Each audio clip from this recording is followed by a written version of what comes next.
Hi everyone, hope you guys are all doing well. I just wanted to take a quick minute here and just highlight a very interesting article that I found in the Financial Post. And I just want to highlight it because it's not every day where you get to see just how insane Canadian monetary and fiscal policy is. The title of the article is Canadian Inflation Hits Bank of Canada 2% Target in April for the first time in 2 years. And so, what happened last week was Canada finally hit the 2% inflation target that it's wanted to get back to for about the last 2 years here. And if you were to turn on any Canadian news network, particularly the financial news networks, you would see that this was being heralded as a great thing, and that the Bank of Canada is actually doing what it should be doing.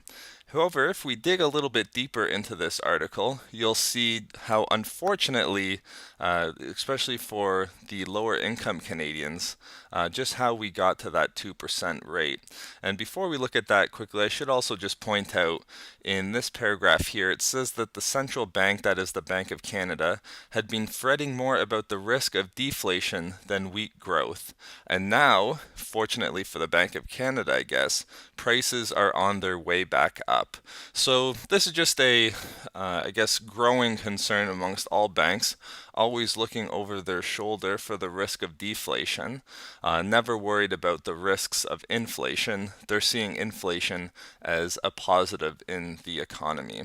And so if we look to see how they got to that 2%, we see that energy costs have actually gone through the roof in Canada, particularly in Ontario.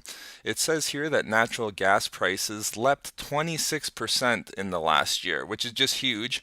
Electricity rose about 4.5%, and also too, the cost of gas at the pumps increased by about 6.5%. So to get to that 2% target, what the Bank of Canada's goal is, we've had to experience a huge increase in the price of energy. But it's not just the price of energy either. If we scroll down a little bit more, you can see that the annual growth in food prices was about 2%. So on some of the two biggest costs for Canadians, energy and food, there's been a huge increase in those prices that's led to just the 2% target that we've now reached. And if we scroll down a little bit more, it gives a longer list of all the increases and decreases in the consumer price index. I won't go into that too much, but what I'll do is I'll link to the article in the description below so you can take a closer look if you would like to. But I just wanted to make the point that right now in Ontario, as you can see even right there with the PC advertisement now, we have an election, a provincial election going on in Ontario. And what they're doing, and I've talked about this in previous videos, you always hear about the seen taxes and never the unseen taxes. And really what inflation is, it really should be called the inflation tax, because what it is it's taking 2% every year of the purchasing power of the Canadian dollar.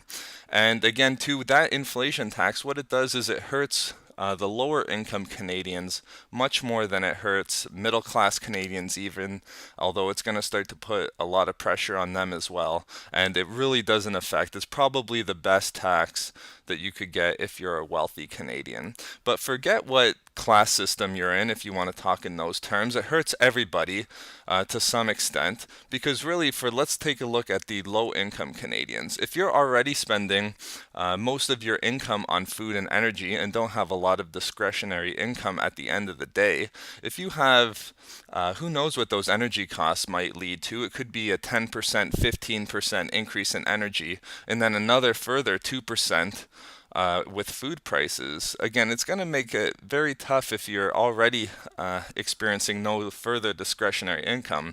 It's going to make it very tough to try to make ends meet at the end of the day. And again, too, as I just mentioned, it's going to put a lot of pressure on the Canadian middle class. But you never hear that from politicians. It's always the seen taxes, the income tax, corporate tax, property taxes. None of them ever make mention of the inflation tax and just how much it hurts lower lower income and even middle class Canadians. So I just thought that I'd point that out. It really goes to just how insane our monetary and fiscal policies are at the moment when the Bank of Canada is championing the increase in prices. I guess we should all be thankful now for the Bank of Canada for making us pay more at the pumps and also too at the grocery store. It really doesn't make any sense, and unfortunately you don't hear about it in the media or from politicians often enough, if at all. So I just thought I'd point that out. It's been a while since I've talked about an economic issue. I am trying to get back into it more. It's really how I started into the whole coin roll hunting and silver stacking issue. So I'm always trying to look for interesting articles, and I hope you guys find them interesting as well. But hope you enjoyed the video. If you could like, comment, and subscribe, we always greatly appreciate that. Just go ahead and leave your thoughts in the comments section below. I would love to hear them. But that's it for this video, guys. Hope you guys are having a great week, and as always, I'll see you next video. Bye for now.